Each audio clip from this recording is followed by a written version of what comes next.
Hey guys, tonight we wander into that fragile hour when dusk drapes its velvet cloak across your shoulders, and you probably won't survive this without a little existential dread because, as you trudge past the last gold-streaked clouds, you confront how elusive rest really is. So, before you get comfortable, take a moment to like the video and subscribe, but only if you genuinely enjoy what I do here. And while you're at it, why not drop your location and local time in the comments? Now, dim the lights, maybe turn on a fan for that soft background hum, and let's ease into tonight's journey together. You step out onto your porch, warm air brushing your cheeks, cicadas humming in the distance, and for a moment, time feels liquid. Shadows pool beneath the nearby oak, and you sense sleep slipping like sand through an hourglass you forgot to turn. It's a curious feeling. This dance between wakefulness and surrender, you can almost hear the earth exhale as twilight deepens. Mainstream historians note that by the Iron Age, humans had already begun marking nightfall with simple star charts to signal household chores and guard shifts, and yet, even then, that transition into darkness carried as much anxiety as promise. Here, on the edge of consciousness, you become aware of a faint chorus, the croaks of distant frogs gathering in roadside ditches, a natural orchestra rehearsing for the rains to come.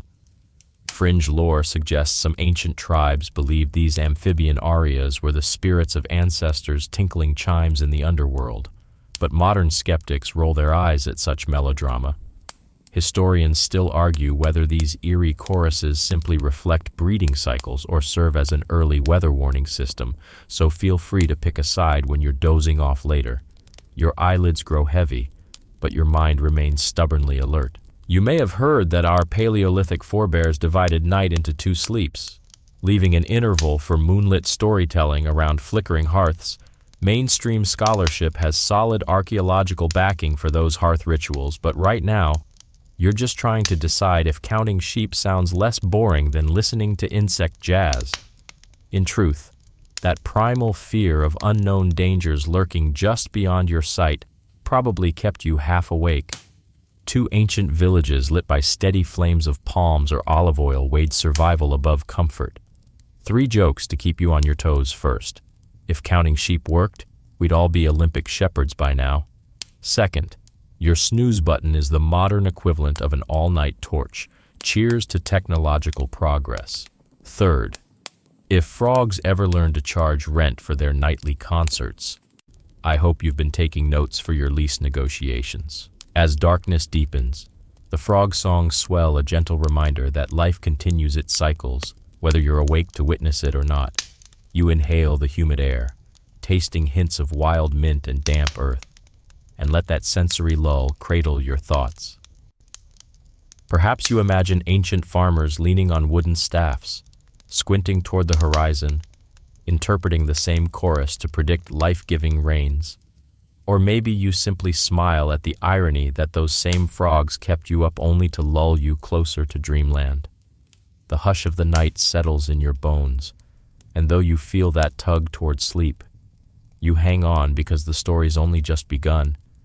You blink the remnants of Section 1 from your mind, and find yourself under a canopy of stars so bright you could almost read by their light if only you weren't too busy wrestling with sleep itself.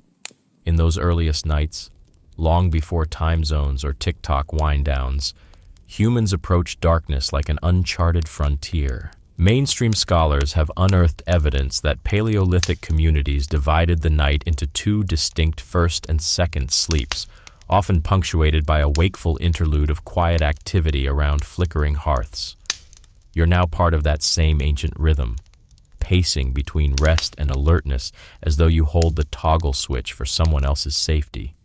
In that hushed liminality, you might have pulled tufts of grass to fluff a makeshift pillow, warming stones beside you to ward off dew. Quirky anthropological findings suggest some tribes even kept trained fireflies in hollow gourds, thinking their bioluminescent glow would ward off malevolent spirits, and you can't help but wonder if they had to recharge those beetles with beet juice. Historians still argue whether the interstitial wake period served primarily for social bonding, nocturnal hunting, or religious observance. So, pick your favorite explanation as you drift off later. You can practically feel the slight chill creep in as the fire's embers dim, prompting those first spontaneous awakenings. Your heart thumps in your throat, a primal echo of countless ancestors who listened for predators prowling beyond the circle of light. That fight or flight response wasn't irrational. Surviving in a world of saber-toothed cats and prowling hyenas required vigilance, even in slumber. Fringe lore whispers that some hunter-gatherer clans placed flattened snakeskins under their sleeping mats for dream-distorting properties, presumably to trick evil spirits, but modern sleep scientists would probably prescribe chamomile tea instead. When you sink into that second sleep, which lasted until dawn's rosy fingers brushed the horizon, you're actually following a pattern that medieval texts later dubbed first and second sleep. Mainstream historians note church records from 14th century England reference night watches at these intervals, showing that segmented slumber persisted for millennia. You feel connected to monks, nobles, and peasants alike, all navigating that same divide between vigilance and surrender. 3 jokes to punctuate your wandering thoughts. First, if counting fireflies was a thing, I'd hate to see their electricity bill. Second, snuggling a glowing gourd beats an electric lamp until you discover a beetle has commitment issues. Third, imagine explaining segmented sleep to your boss as an efficiency hack, but you're no mere bystander. You're actively living that ritual tonight. You rise for a moment, stretching your limbs, and maybe you whisper a prayer or share whispered gossip with a fellow watchkeeper beside you, just as your great-great-grandparents did under that same star-spotted tapestry. In some cultures, this interlude wasn't idle. They crafted dream-catching nets or performed moonlit dances to entice restful dreams. Historians still argue whether those rituals were therapeutic or purely symbolic. So you get to decide which storyline feels dreamiest. As you settle back on your makeshift bedding, you feel the weight of darkness ease its grip. The night's intimate choreography, first repose, wakeful pause, second repose unfolds within you, guided by internal clocks and ancestral instincts. You recall that brief glimpse of firefly-lit gourds, wondering if their makers truly believed in magical wards or simply enjoyed flashy night decor. Either way, their ingenuity probably kept boredom at bay. Outside your tent, the frog's distant serenade doesn't cease. Instead, it softens like a lullaby passed down through generations. You realize that segmented sleep was more than a survival tactic. It was an early understanding of how rest and wakefulness could coexist to nurture community ties, spiritual reflection, and maybe a bit of mischief. Now, as you trace the curve of constellations overhead, the Big Dipper pointing you north, you sense a comforting continuity. Today's restless minds echo ancient patterns, reminding you that you're part of an unbroken lineage of nighttime wanderers. You close your eyes, anticipation curling at the edges of your thoughts. Your breath slows. The boundary between first and second sleep blurs. Tomorrow's dawn may bring new challenges, but for now, you're honor-bound to the same nocturnal pact as were your forebears. And if you wake again in that soft, uncertain gap, take heart, you're merely joining a timeless tradition of watchful souls who dared to wrestle fear with curiosity, crafting rituals that taught them to respect both darkness and rest. You drift seamlessly from ancestral sleep patterns into a world where golden sands still radiate warmth under a crescent moon, and you find yourself walking beside incense smoke spiraling toward a jeweled sky. Ancient Egyptians believed the night teemed with unseen forces, mischievous spirits, jealous deities, and the occasional vengeful mummy. Mainstream records carved on temple walls suggest insomnia wasn't merely a struggle with tired eyelids, but a spiritual battleground where the falcon god Ra's journey through the underworld might spill malevolence into mortal dreams. As you traverse shadowed streets lined with papyrus torches, you notice locals whispering of night curses woven into tunics or inscribed on amulets. Fringe archaeology enthusiasts claim that some Egyptians kept crocodile dung sunscreen by their bedsides, not just to ward off flies, but to seal aura breaches that let nightmares creep in. Historians still argue whether this bizarre practice was symbolic or an early dermatological experiment. You probably won't want to try that DIY remedy tonight, but it's a testament to how seriously they took nocturnal protection.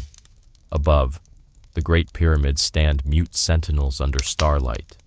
You recall that peasants and priests alike believed Set, god of chaos, prowled the dark hours, seeking to snatch the dreams of the unwary. Mainstream texts reference papyri prescriptions instructing sleep seekers to recite specific hymns to Isis at moonrise, a ritual thought to invite restorative slumber. Meanwhile, fringe texts speak of dream sand rituals sprinkling Nile silt around one's bed to ground the spirit, but modern Egyptologists shake their heads at such conjecture. You slip into a courtyard where a priestess chants softly, her voice rising and falling like the Nile's gentle current. The flickering flame from an oil lamp casts shifting hieroglyphs on limestone walls, and you sense the weight of centuries pressing in. Mental images of vomit-green faience jars tickle the edge of your awareness containers, once holding poppy-based concoctions meant to soothe restless minds. Historians still argue whether these early sedatives were effective or primarily meant to showcase elite privilege. In the distance, a scribe hunches over a papyrus scroll by lampglow, recording nocturnal phenomena, dream tigers stalking furniture edges, phantom boats sailing across bedroom ceilings, and unexpected floods of tears. You note that dream interpretation was as mainstream as grain distribution. Everyone from pharaohs to field laborers sought guidance from oneiromancers who claimed to translate visions into political prophecies or agricultural forecasts. At the same time, fringe scholars propose that some of these dream interpreters were undercover night-terrifying agents employed to maintain social order through fear, a suggestion met with skepticism. You watch a family in their mud brick home perform a final ritual. The father sprinkles barley mixed with date pulp around the doorway while reciting a protection spell, an act believed to anchor the household's collective dream energy. The sweet, yeasty scent of barley mingles with pungent date syrup, and you imagine the comfort they felt in such tactile safeguards against unseen threats. 3 sleepy jokes drift through your mind. First, if barley wards off nightmares, I want a bucketful under my mattress. Second, imagining mummies complaining about insomnia is oddly comforting. Third, perhaps Set just needed a nightlight. As you settle into your own imagined reed mat, the temperature drops and the wind whispers through papyrus fronds. You press your palm against the cool reed, remembering that the Egyptians prized duality day and night, life and death, wakefulness and sleep as complementary realms. Historians still argue whether these dualistic beliefs shaped later philosophies in Greece and beyond. But tonight, you're content to embrace their delicate equilibrium. You close your eyes, hearing the distant chime of temple bells marking Ra's progress through the underworld, and wonder if your own dreams will bear secrets of mythic import or just more sheep. Either way, you feel held by an ancient ritual, cocooned against chaos, until dawn's promise. You slide from the perfume-haunted courtyards of Egypt into a bustling atrium in ancient Rome, where torchlight dances on marble columns and laughter ripples across the tiled floor. You're invited to a nocturnal revel, one of the famed Roman Senae Lucullianae, a moonlit banquet where elites recline on couches, wine flowing like sacrificial libations. Mainstream historians note that these night feasts often stretched until dawn, fueled by imported wines and spiced dormice, giving the impression that Romans never truly wanted to surrender to sleep. As you settle among silk-draped cushions, you spot musicians tuning lyres under an oil lamp that casts a golden halo over their fingers. Fringe legend suggests that some guests employed trained owls as living nightlights, believing the birds' nocturnal gaze would ward off deceitful whispers. Historians still argue whether such avian sentinels were status symbols or mere party gimmicks. You probably won't find any owl rental services online tonight, but the idea certainly adds a whimsical twist to your mental toga party. The air is thick with the aroma of garum sauce simmering alongside exotic spices. You nibble a honey-glazed date stuffed with pine nut paste and marvel at how caffeine-laden concoctions like hot-spiced wine might have kept conversation crackling well past the wee hours. Mainstream texts record that Romans often mixed poppy honey and water as a primitive soporific, though its potency was modest compared to modern remedies. Meanwhile, fringe scholars have theorized that some ceremonial wines contained small doses of hallucinogenic mushrooms, stirring debate among historians still arguing whether the Romans ever truly embraced psychedelic symposia. A senator leans in, his voice low and conspiratorial. Careful with that amphora rumor, says the next batch is spiked with mandrake root. You sip cautiously, savoring the burn of fermented grapes on your tongue. 3 jokes float through your mind. First, comfort togas are all the rage if you're napping on the Senate floor. Second, I'd love to see the Yelp reviews for that mushroom wine.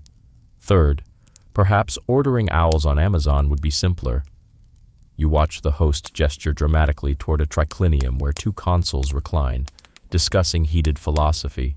By torchlight, they debate the merits of nocturnal oratory, some praising the clarity of moonlit discourse, others arguing that oil lamp flicker adds too much dramatic flair.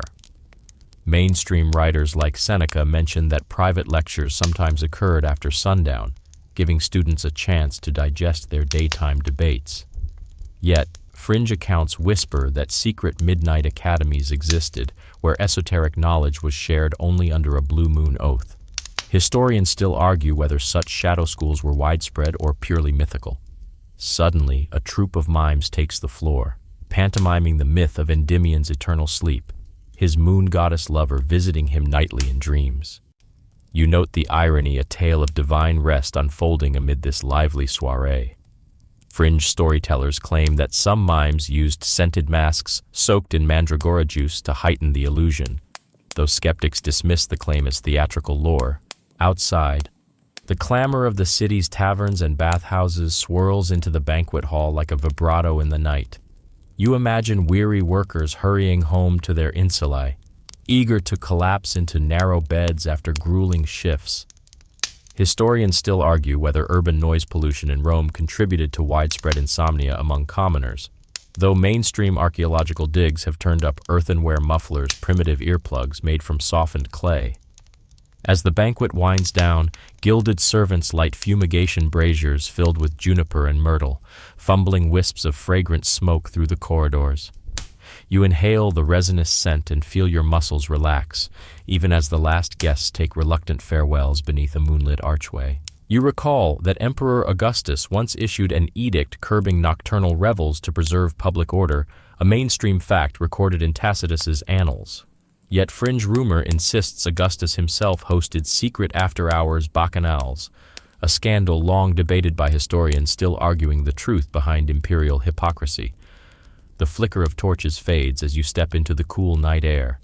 You run a hand along the fluted column beside you, feeling residual warmth from a day's sun. The earthen path leads you away from the villa, past fountains murmuring in the shadows. Frogs exit Roman gutters too, though here their chorus lacks the tropical resonance you heard back home. You close your eyes and breathe deeply, tasting hints of juniper and olive. And you realize that these revelries weren't just indulgent parties, they reflected a society negotiating leisure, power, and restless ambition under the same moon that watches over you now. As you stroll toward your own bedchamber, you wonder, will the oil lamp's final flicker send you into dreams of toga-clad philosophers? Or will the echo of clinking amphorae haunt your slumber? Either way, you carry a piece of that nocturnal extravagance with you, an inheritance of candlelit debates, midnight feasts, and the eternal tension between wakefulness and surrender. You emerge from the candlelit echoes of Rome into a quiet cloister, where dawn is still hours away, and torchlight has given way to the soft glow of lanterns lining stone corridors. Here, in this medieval monastery, sleep isn't a civil rite, but a spiritual trial. You pad barefoot along flagstones worn smooth by centuries of pious footsteps, following the low murmur of monks chanting the hour of vigils. Mainstream records show that the divine office divided night into distinct prayer sessions, matins, lauds, and Prime, each compelling the faithful to forsake warmth for worship under veiled arches. As you slip into the cool nave, the flicker of over 100 beeswax candles casts elongated shadows on ancient stone. Fringe manuscripts whisper of hermits who suspended themselves in iron cages above parish graves to ward off the temptation of slumber.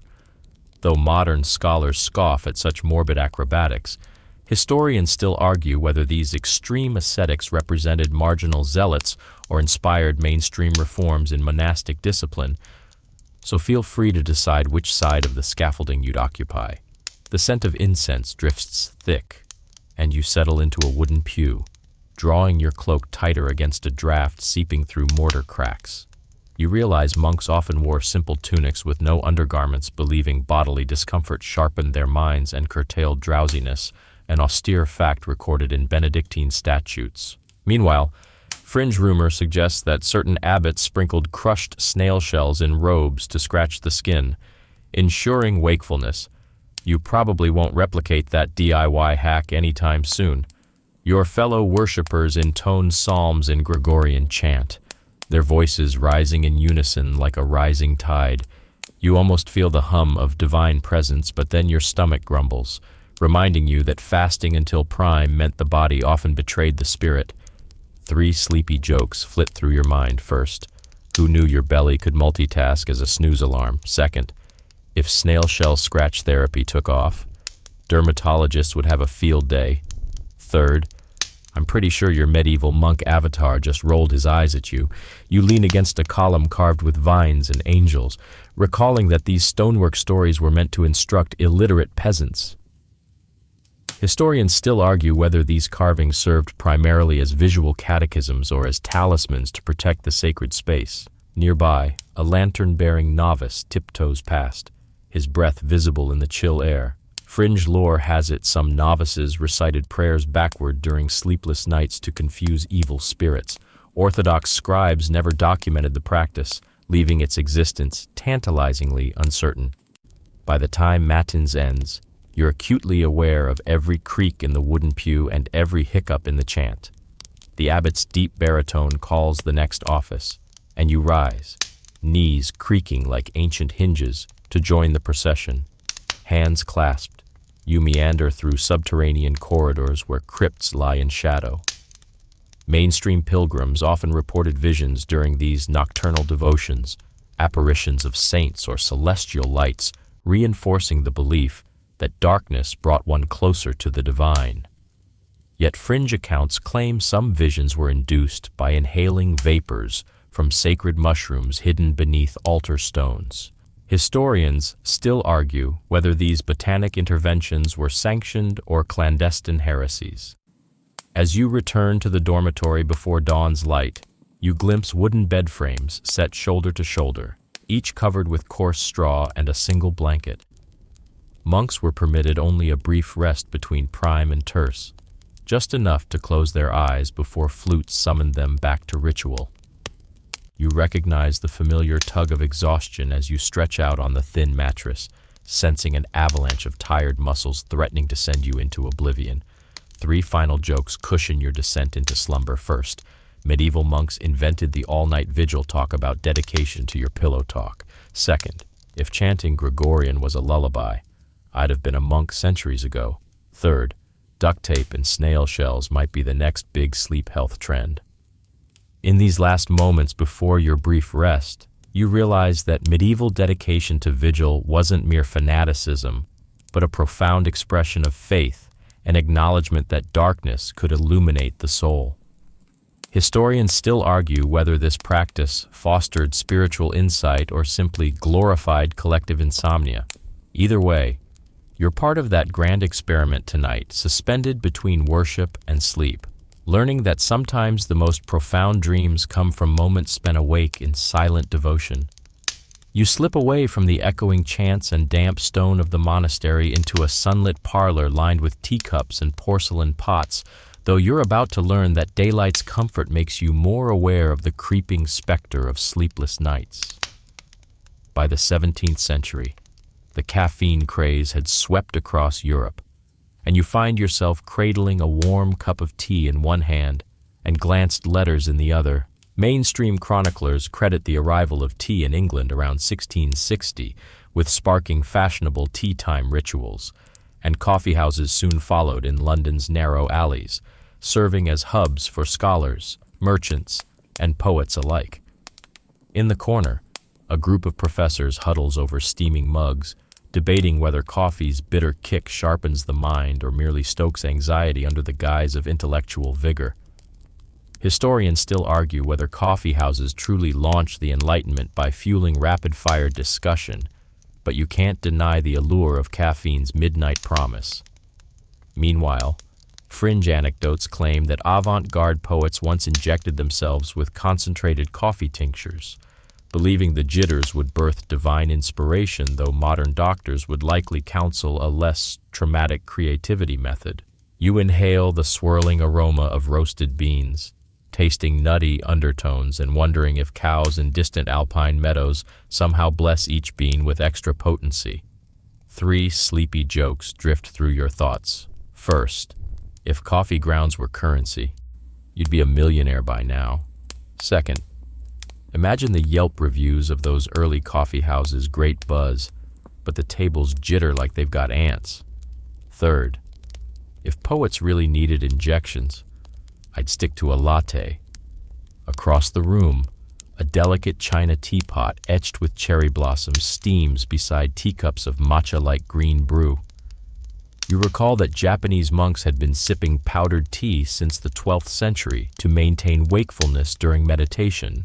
Silent tea ceremonies, still argued by historians for their true origins, aimed at precision, discipline, and alert serenity, yet fringe fanatics insist some monks added ground chrysanthemum petals to induce lucid dreams. You might not try that tonight, but the thought lingers like a distant echo.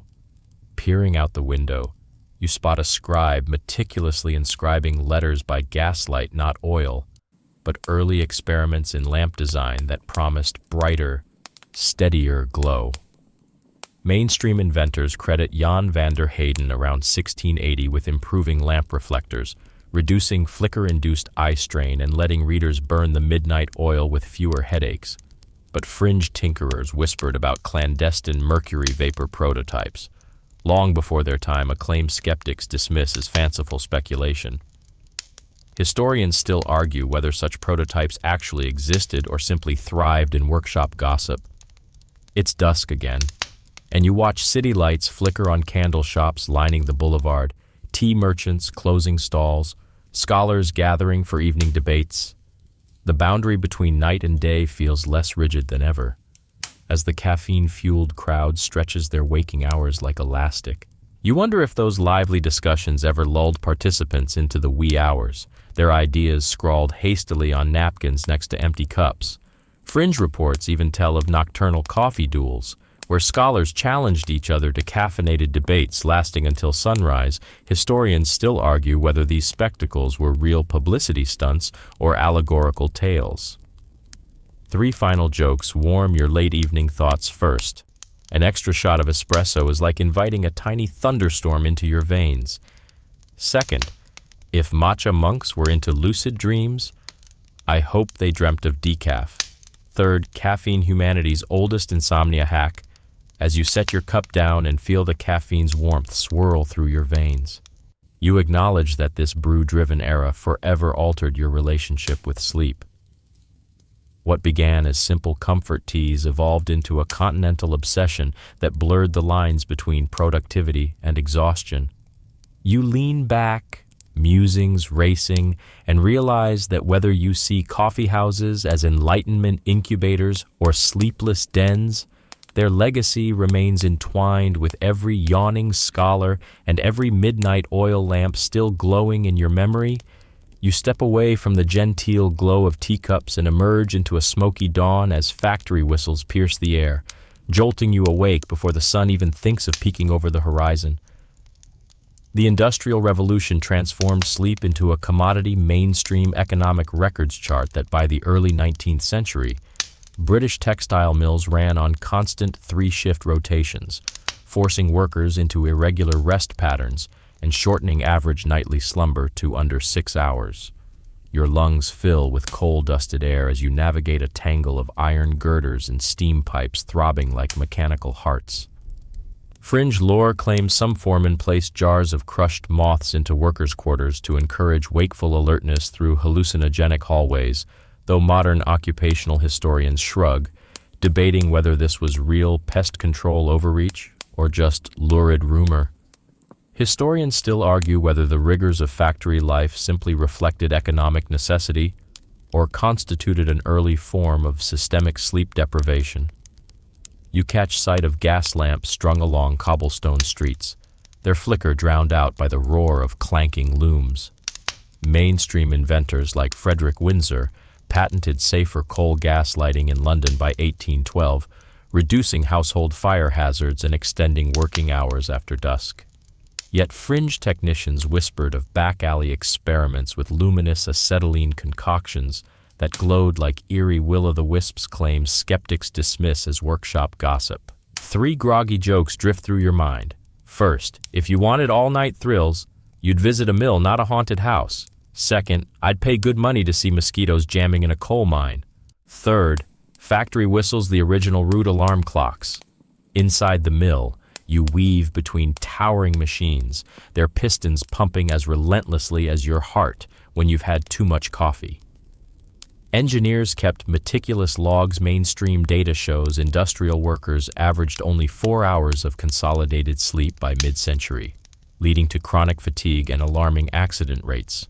However, fringe analysts suggest that some factories hired nocturnal motivators, musicians who played marching tunes in hallways to keep bleary-eyed staff from dozing off. Historians still argue whether these pep bands actually existed or were merely apocryphal tales of overzealous management. You lean against a cool cast-iron pillar, recalling that segmented sleep patterns of your Paleolithic forebears resurfaced in these communities, as workers napped in staggered shifts between machine cycles. The distant echo of frogs across a muddy field, remember those Mayan rain chasers, now transforms into the metallic drone of turbines, a modern chorus you're far less inclined to find soothing. Gaslight reflections dance across soot-smeared windows as families gather in cramped row houses, trading whispered complaints of insomnia.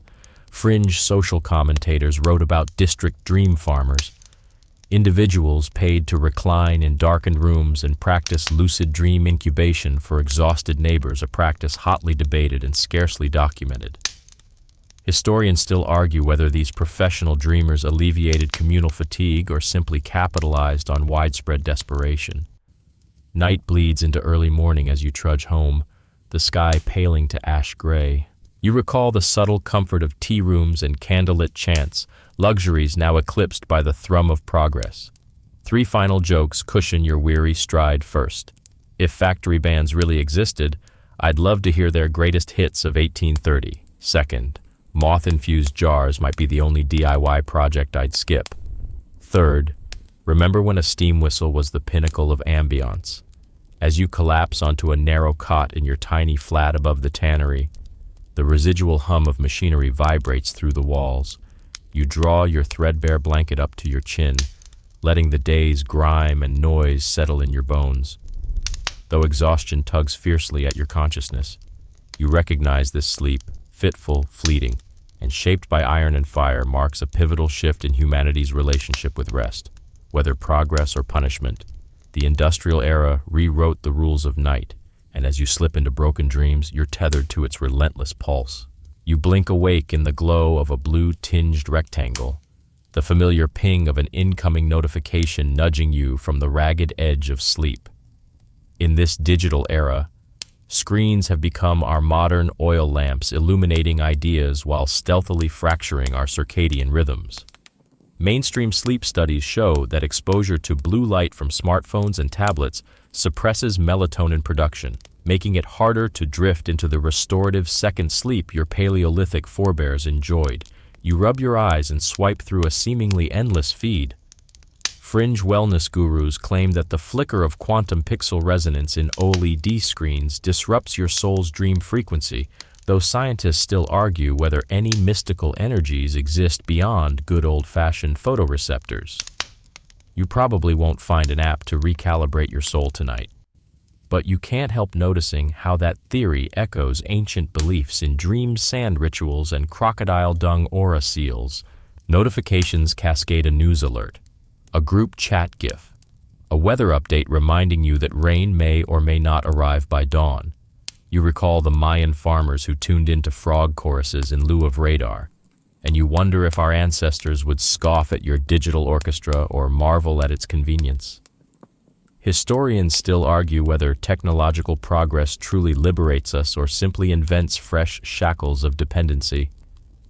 It's midnight, but your timeline hums with global chatter friends posting photos from Tokyo, memes from Sao Paulo, and live streamers in New York debating whether pizza qualifies as breakfast. 3 sardonic jokes flicker through your mind. First, if memes were sheep, you'd need a download farm to count them all. Second, your sleep schedule is now co-owned by 8 billion people and an algorithm. Third, when did doom scrolling become the world's favorite lullaby?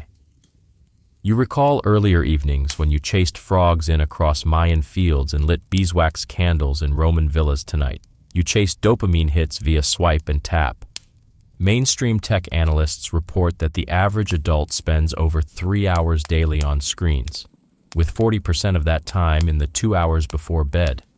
Meanwhile, fringe bloggers insist that wearing foil-lined pajamas can block digital radiation and restore dream clarity, an untested claim that modern dermatologists label as harmless but pointless. Historians still argue whether the term screen time will endure as a milestone phrase in future sleep manuals. As you stretch out on a mattress laced with LED strips under a canopy of motion sensor lights, your phone's glow bathes the ceiling like distant city fireworks. You remember the timid glow of oil lamps that once soothed Roman revelers, then the soft flicker of beeswax in monasteries, and now this pixelated blaze that never truly dims unless you force it off. Fringe forums propagate DIY hacks, blue light-blocking glasses made from melted plastic bottles, sleep masks rigged with aluminum foil, and digital detox retreats that cost more than your monthly rent. You're torn between skepticism and a desperate hope that any trick might reclaim those segmented sleeps. 3 more lazy jokes seesaw through your thoughts. First, digital detox retreats sound like expensive sleep camps for your inner millennial. Second, if foil pajamas catch on, laundry day will become an electromagnetic nightmare. Third, dream sand rituals would be simpler by comparison. You glance at the clock, 3:17 a.m., realizing this is your unwitting first sleep fragment, the prelude to another brief, blurry napping window before dawn's chorus calls you entirely awake. Meanwhile, that persistent frog serenade in your memory seems distant, drowned out by ringtone trills and calendar reminders. Historians still argue whether future archaeologists will unearth smartphones alongside amphorae, pondering if our ancestors worshipped the glowing rectangle as a new sun. Your mind drifts back to medieval monks chanting psalms to silence inner turmoil, and industrial workers counting pistons to quiet their heads. Tonight, you count notifications instead. With each buzz, you surrender a bit more of your quietude, yet you can't tear your gaze away. As you finally swipe to close the last app, you promise yourself you'll switch to night mode tomorrow, as countless self-help blogs advise. In the hush after the pings, you notice your heartbeat slowing, the blue haze receding as you tuck the phone beneath your pillow like a defeated opponent. You inhale deeply, tasting the irony that your ancestors once warded off nightmares with barley and mandrake, while tonight you battle sleep with LED pulses. Whether you believe in pixel spirits or simple photobiology, you're collectively chained to screens in a way that no oil lamp or trained owl could ever match. You close your eyes and drift, the soft hum of your fan echoing distant frog calls. Tomorrow's tasks will await. But for now, you reclaim a fragment of calm. You slip into that elusive second sleep, wondering if you'll awake in time to catch the sunrise, or if you'll remain lost in a digital dreamscape. You leave the glow of your digital cocoon and find yourself standing at the edge of a verdant valley, where ancient stone terraces climb gentle hillsides and the air carries the scent of wet earth. Here in the Maya lowlands, Every furrowed field hums with quiet expectancy. You sense the farmers' lives hinge on a timely downpour. Mainstream archaeological surveys confirm that classic Maya agriculture relied on raised fields and intricate irrigation networks to channel rainwater across the landscape. You trudge along a narrow causeway lined with obsidian-tipped stakes, each one marking a plot of maize or squash. Fringe ethnobotanists claim that some farmers once planted crops according to the lunar cycle, believing moonlight-shaped root growth in a kind of subterranean dance, though historians still argue whether those lunar planting charts held any real agronomic value.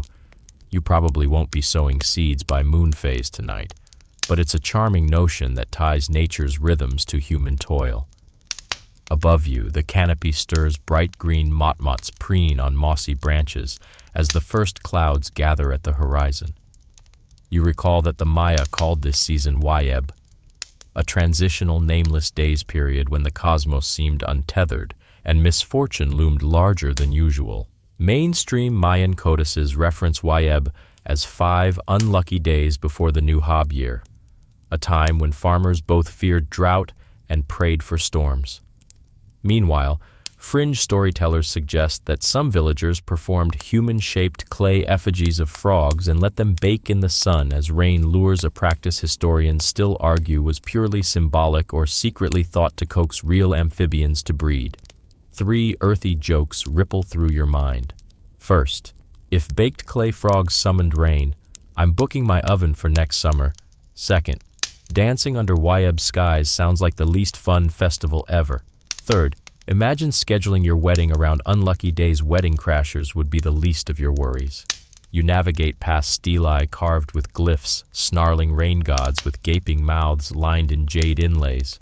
Mainstream epigraphers note that the Maya revered Chak, a thunder deity whose lightning axe cracks the sky, sending torrents to soak the fields. Yet fringe linguists posit that some glyphs secretly depict a dual rain god, one benevolent, one vengeful, a theory historians still argue due to ambiguous iconography. You pause before one such monument, tracing the cracks in its stone with a fingertip, imagining priests offering jade beads and copal resin to placate both aspects. As the clouds thicken, you hear a distant chorus, the staccato trilling of koki-like frogs rising from hidden pools. Mainstream herpetologists identify these as plethodontid salamanders and crater frog species whose breeding calls surge just before the season's first downpours. Some Maya farmers interpreted the frog's chorus as a sacred prelude, timing planting to the minute. Fringe naturalists claim that certain communities trained dogs to mimic frog calls, believing it would amplify the chorus and coax the heavens, an assertion historians still argue lacks solid proof but delights the imagination. 3 muddy jokes bounce through your thoughts. First, if dogs charge extra for frog impersonations, hope they take corn as currency. Second, a canine frog chorus would be the next level farm band. Third, nature's original surround sound system, no subscription needed. You step onto a raised garden bed, toes sinking into fertile muck, and feel the electric pulse of anticipation in the air. Farmers here gifted offerings of cacao pods and maize kernels to small shrines at twilight, coaxing rain gods with sweet fragrances. Mainstream scholars point to excavated shrine platforms near Chichen Itza showing cacao residue on altars, evidence of ritual libations. Meanwhile, fringe explorers argue that some offerings included fermented cacao beer balch to induce prophetic dreams of storms, a claim historians still argue due to scant residue analysis. Lightning flickers on the distant ridge, and the frog's chorus crescendos.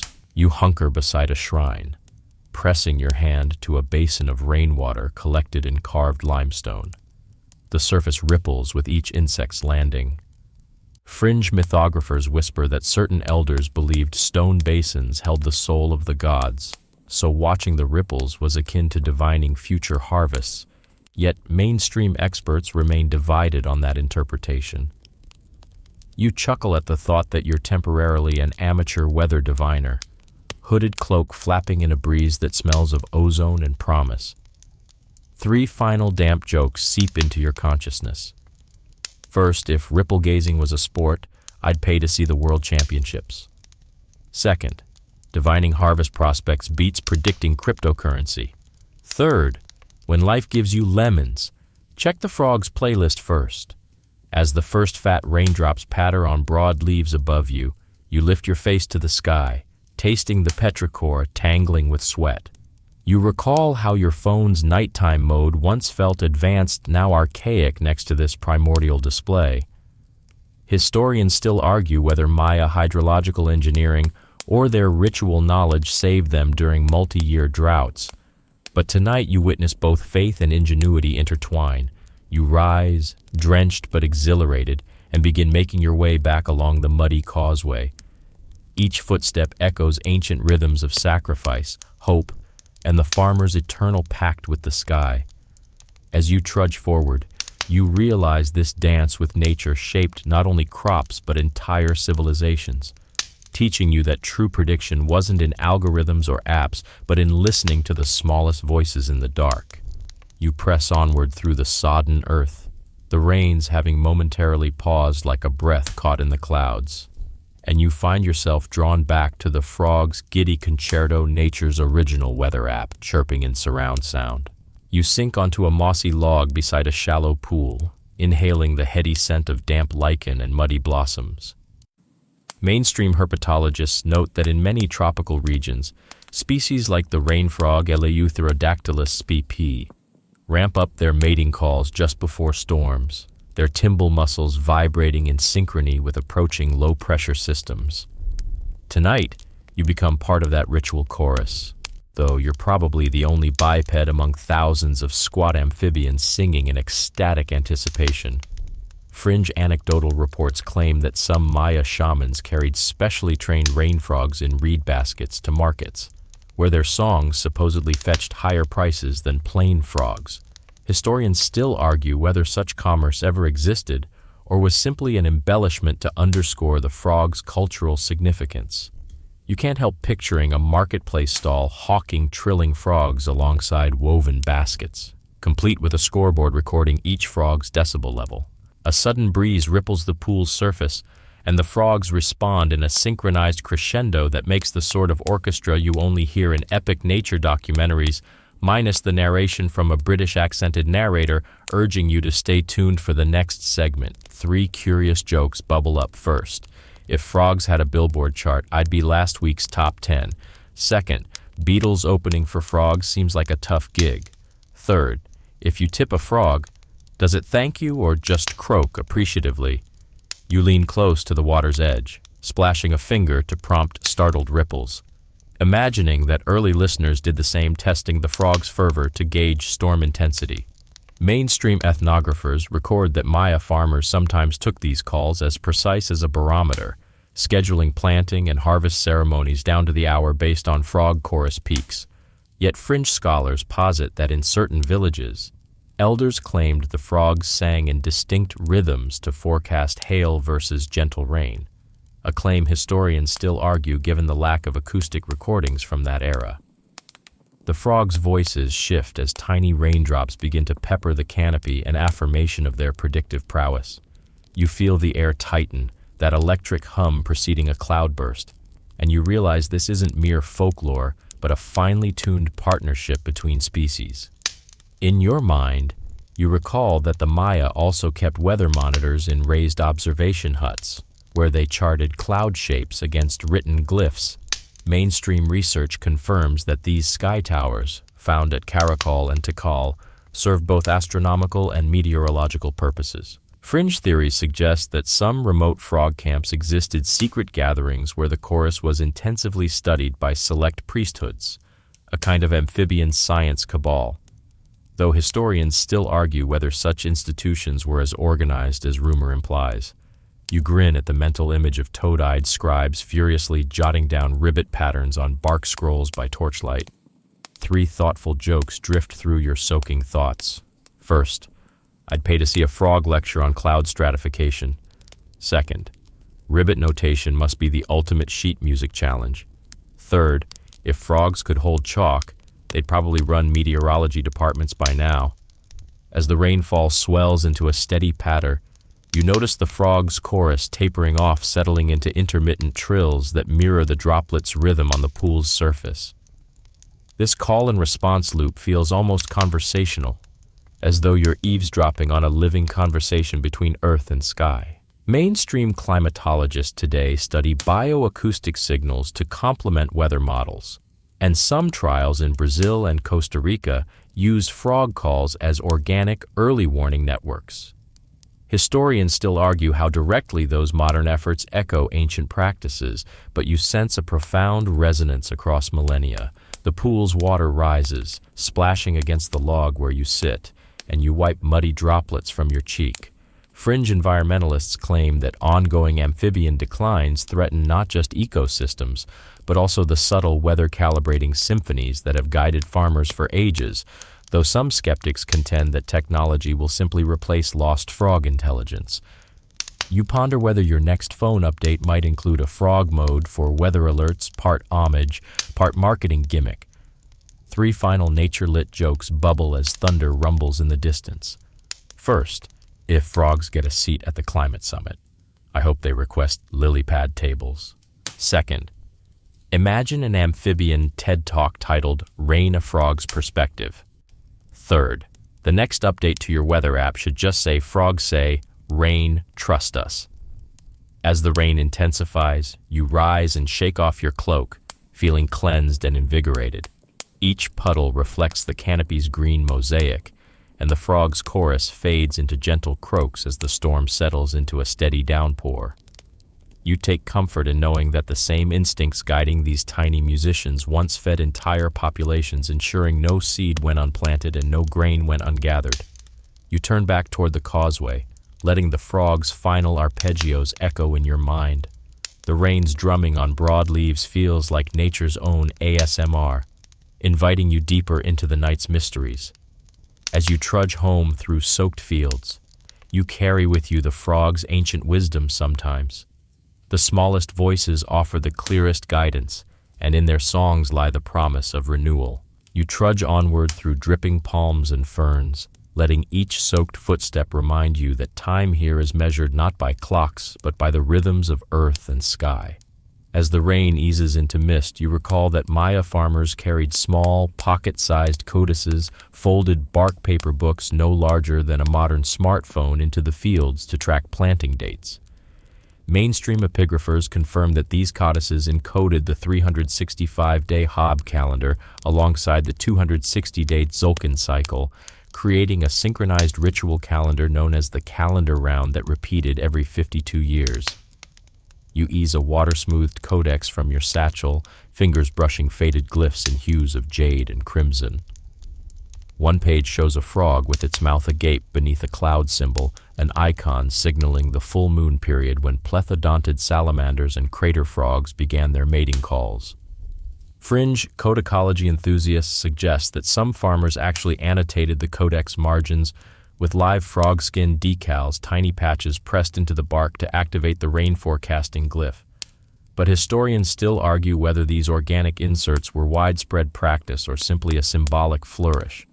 You might not want to press actual frog skin against your calendar tonight, but the idea of a bio-augmented diary has a certain tactile appeal.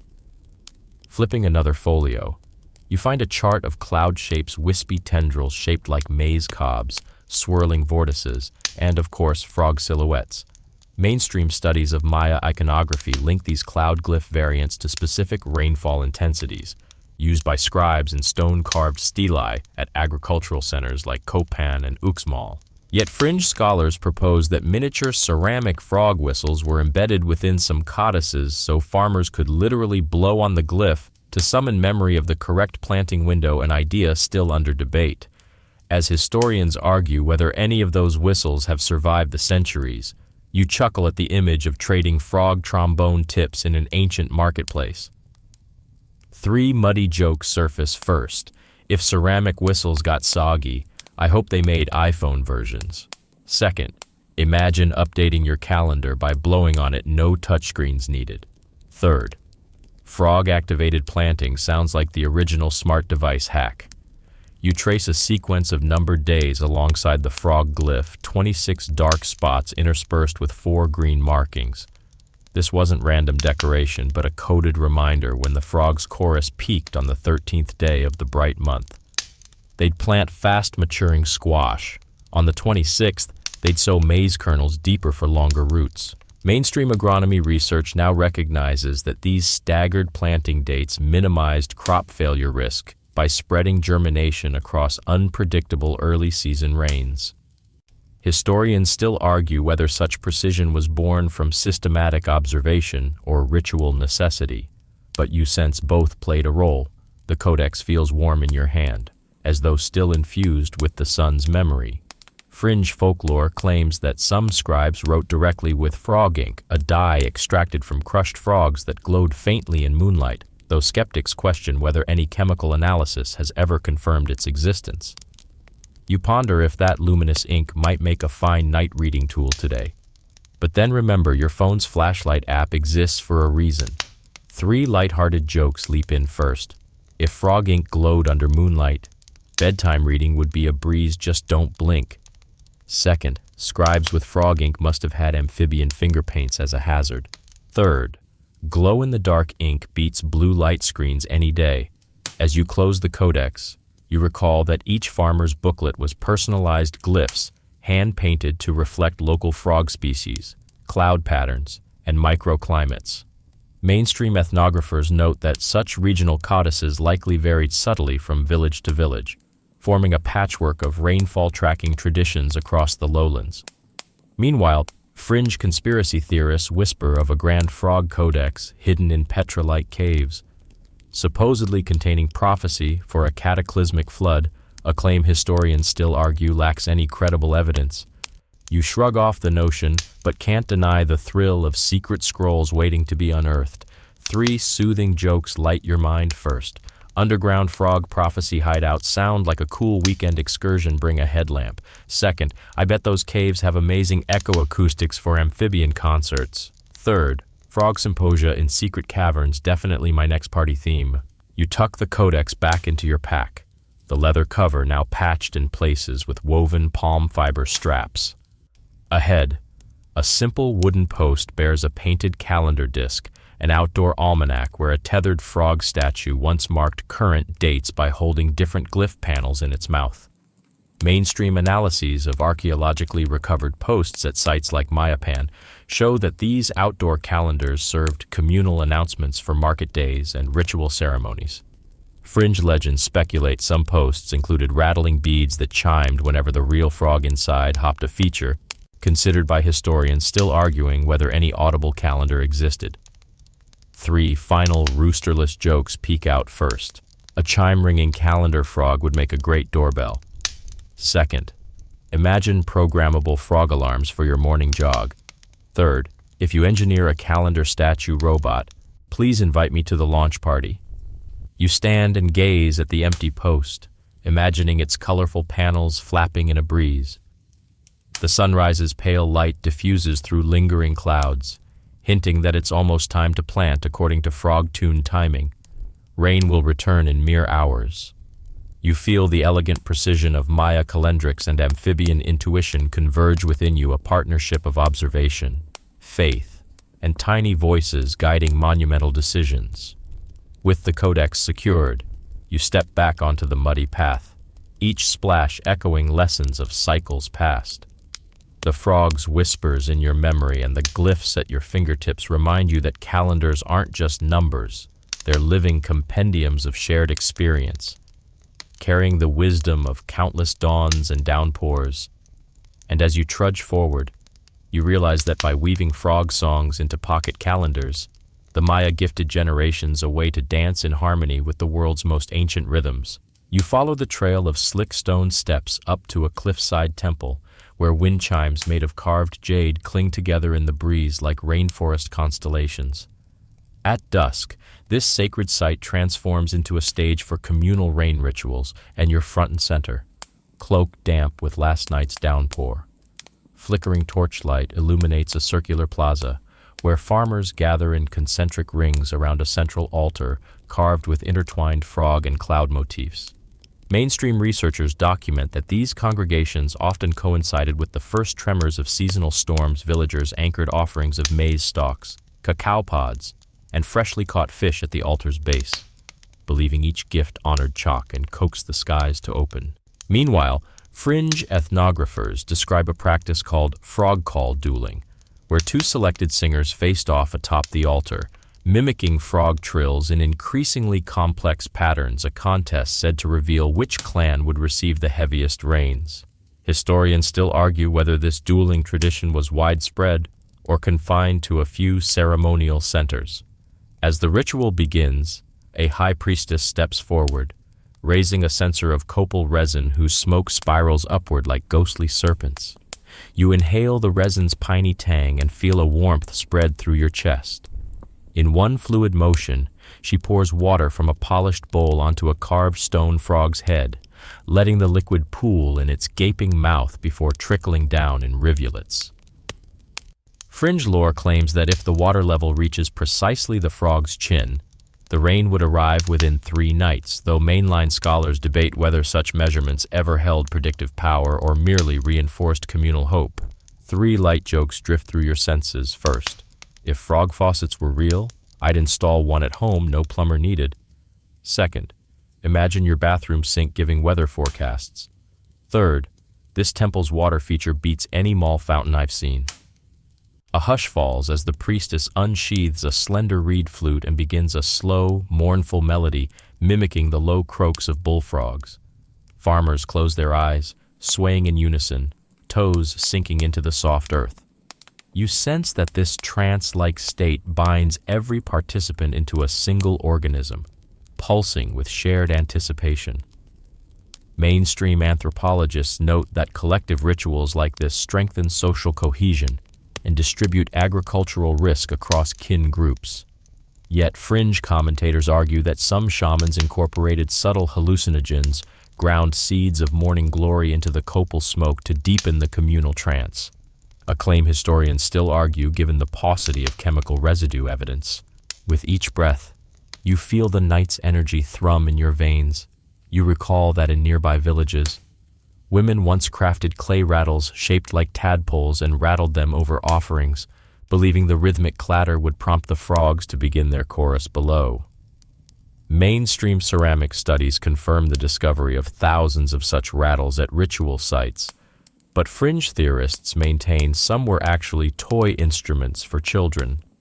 Historians still argue whether they served sacred or playful roles.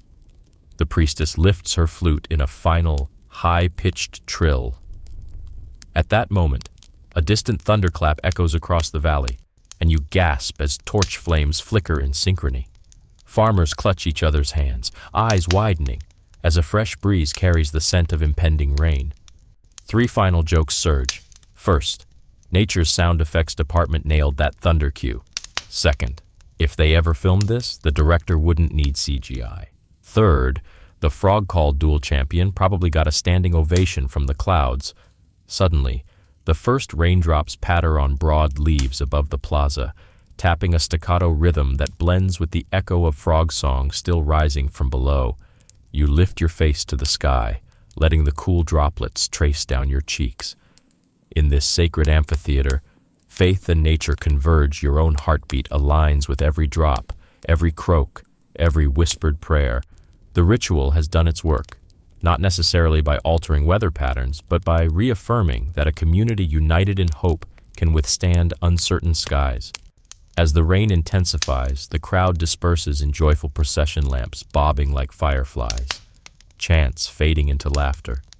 You descend the temple steps, water pouring from your cloak, and carry with you the echo of torches, frogs, and prayers braided into a single melody.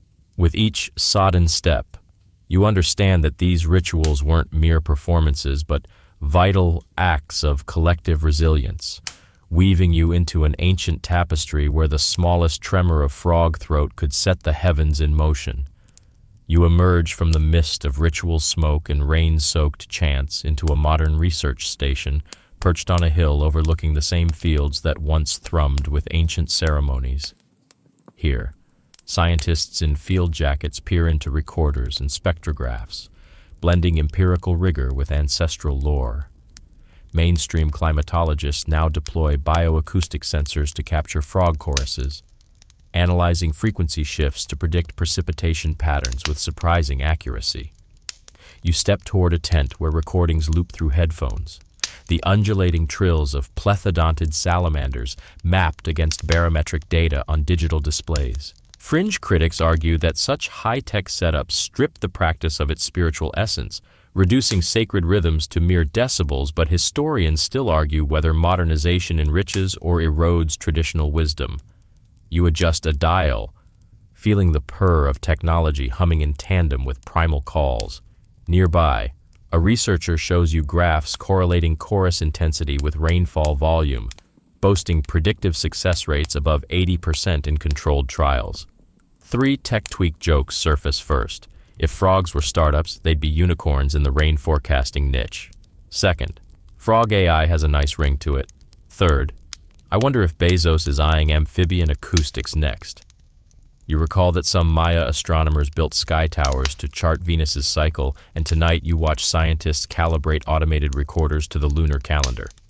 Mainstream studies confirm that frog activity can vary with moon phases, potentially refining predictive models.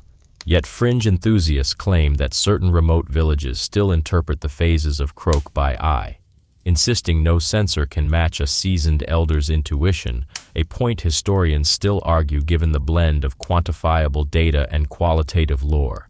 A field assistant leads you to a small amphitheater where villagers gather for a demonstration.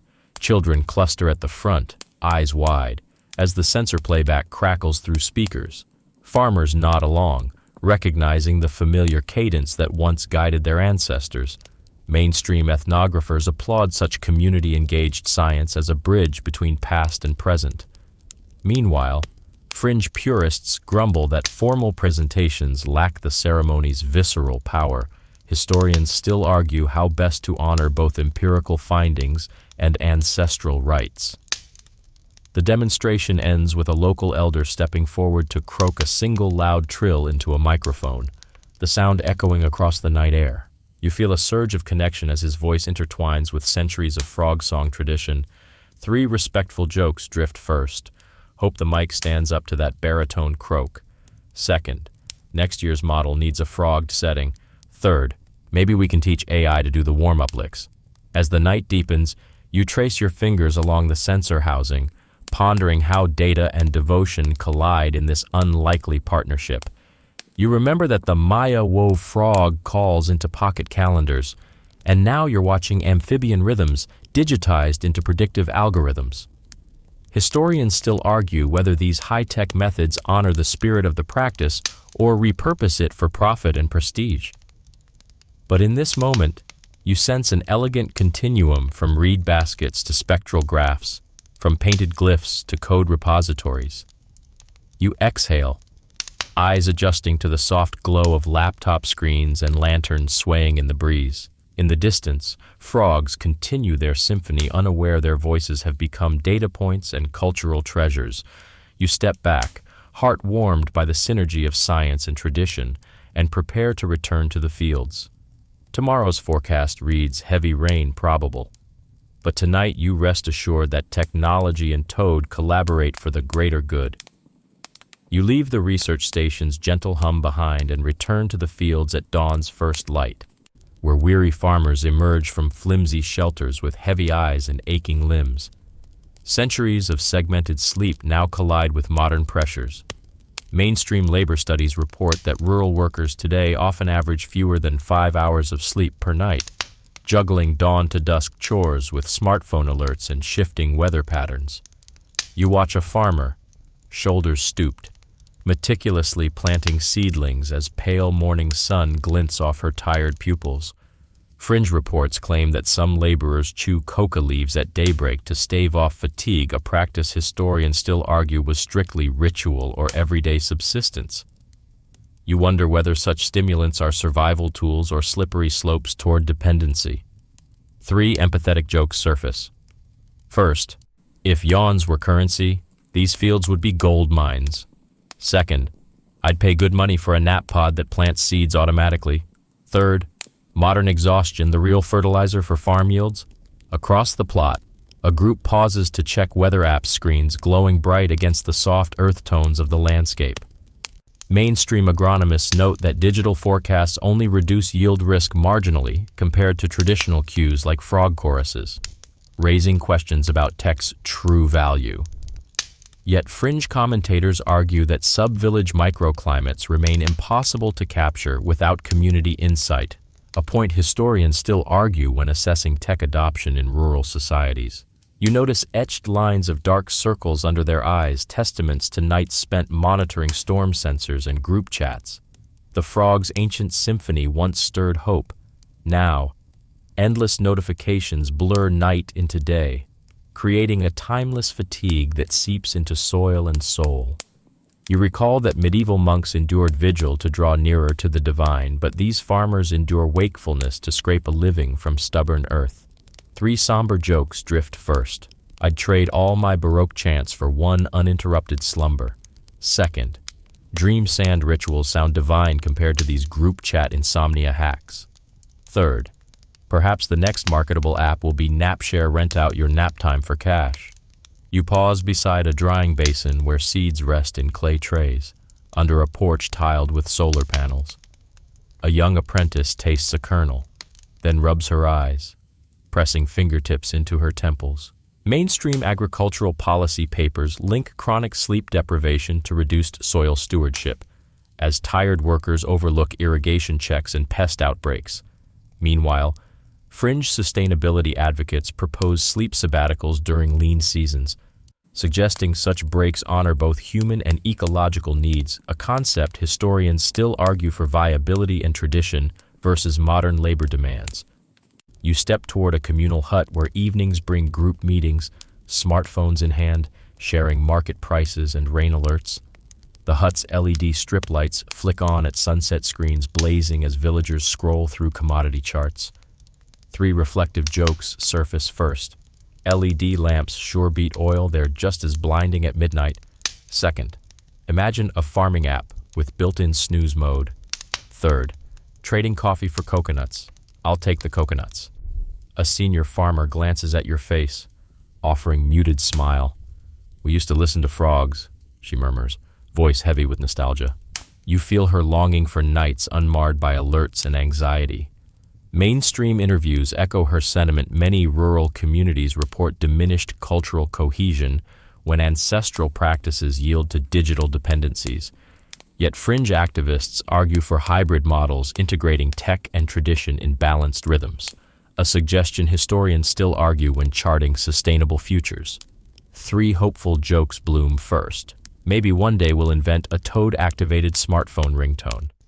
Second, farming drones that double as lullaby dispensers, consider it a pitch. Third, if frogs had Wi-Fi, they'd probably still ignore us. As sunrise warms the fields, you sense the farmers' resolve unbroken despite fragmented rest. Their backs straighten, hands steady as they sow seeds with practiced grace. Though sleep deprivation looms large, their ingenuity, rooted in both ancient frog lore and modern innovation, keeps hope alive. You join them in the row, planting seedlings as the day's first chores settle into rhythm. You tread the soft path back from the fields, leaves whispering underfoot as dawn shifts toward day, and you feel the night's lessons settle in your bones like cooling embers. In these final moments before full wakefulness, you carry echoes of segmented sleeps, temple rituals, and the frog's ancient serenade, reminders that rest and vigilance have always shared a delicate dance. Mainstream neuroscientists confirm that the transition from deep sleep to wakefulness involves a gentle ramp-up in brainwave activity, a process sometimes called sleep inertia, ensuring you don't jolt into consciousness like a startled deer. Yet fringe sleep coaches argue that harnessing that inertia through micro-meditations, pausing to trace your heartbeat for 30 seconds, can transform groggy mornings into mindful awakenings. A claim historians still argue given scant clinical trials. You might try that tomorrow. But for now, you relish the hush that precedes the sun's first full blaze. You run a hand along a dew-kissed rail, remembering how Egyptian priests counted stars to calm their minds. Medieval monks welcomed cold stones to sharpen devotion, and Maya farmers pressed frog skin calendars against their chests to sync with nature's rhythms. Each practice wove rest into lived experience, honoring both biology and belief. Fringe trendsetters today advocate sleep fasting, abstaining from rest for 48 hours to reset circadian clocks, a notion historians still argue is more myth than medicine. You probably won't test that tonight, but the thought lingers like a half-forgotten lullaby. 3 gentle jokes ease your steps first. If sleep fasting ever catches on, I'm outsourcing my grogginess to someone else. Second, tracing heartbeats sounds soothing unless yours is pairing samba in there. Third, I'd pay good money for a frog pixel alarm that croaks me awake with perfect timing. Ahead, the trail opens onto your porch, bathed in pale gold. You pause, inhaling the final breath of night, a blend of wet earth, distant smoke, and the faint hum of cicadas stirring for their dawn chorus. Mainstream ecologists note that those insects heat up in morning light, their calls signaling new activity, an ancient cue that many species, human included, have tuned into for millennia. Yet fringe naturalists claim that ingesting cicada shell tincture can sharpen dream recall, a practice historians still argue about due to its dubious toxicity. You'll pass on that one. Your footsteps grow softer as you approach your bedroom threshold. You sense the boundary between worlds, the realm of dreams behind the door, and the bustle of day beyond. It's a threshold your ancestors crossed nightly, and you carry that lineage within you. 3 final cozy jokes circle first. Passing through a dream doorway is like sneaking into a VIP lounge for your subconscious. Second, if your room had a bouncer, I hope it checks for overactive mind antics. Third, may your pillows be fluffed and your blankets ever welcoming. You settle onto your mattress, finger grazing the cool sheet, and feel the weight of fatigue release its final grip. The world outside hums with early morning promise, yet here you linger in liminal calm. You remember that the earliest humans paused between sleeps to share stories and stoke fires. Tonight, you pause to honor the stories you've gathered from segmented nights to rain-predicting frogs. Historians still argue whether communal wakeful interludes were survival tactics or social luxuries, but you know they were both. A final murmur of frog song drifts from an open window, a gentle reminder of cycles unbroken and wisdom found in small voices. You close your eyes, letting that distant chorus blend with your slow breathing.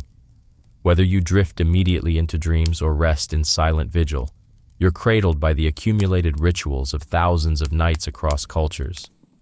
Now, as the dawn's first light peeks through your curtains, let your thoughts unfurl on a softer tide. Allow each breath to lengthen, the spaces between inhalations growing like widening ripples on a still pond. You're floating between worlds, no longer fully asleep, yet not entirely stirred, suspended in a calm that softens edges and hushes inner chatter. Feel the day's contours blur into gentle pastels, the pale gold of morning sky, the muted green of dew-kissed leaves, the creamy hue of your blankets. Here, in this liminal glow, there's no rush to rise, no urgent tasks beckoning.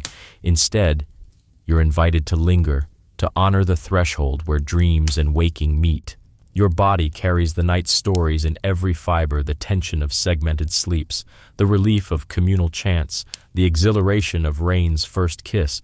Now, let that tapestry loosen. Threads unfurling into quiet calm, your heartbeat slows, matching the earth's waking pulse, steady, unhurried, infinitely patient.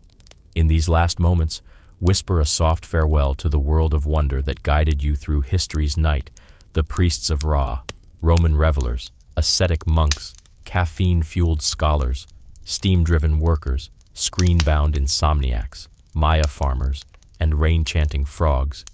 Each has offered a piece of night's mosaic, teaching that sleep is never just rest but a passage woven with ritual, science, and hope. Now, as dawn fully breaks, let your eyelids close one final time, not in resistance but gentle surrender. Trust that the day will catch you when you're ready, but for now, drift in the soft exhale of history's embrace. Sweet dreams.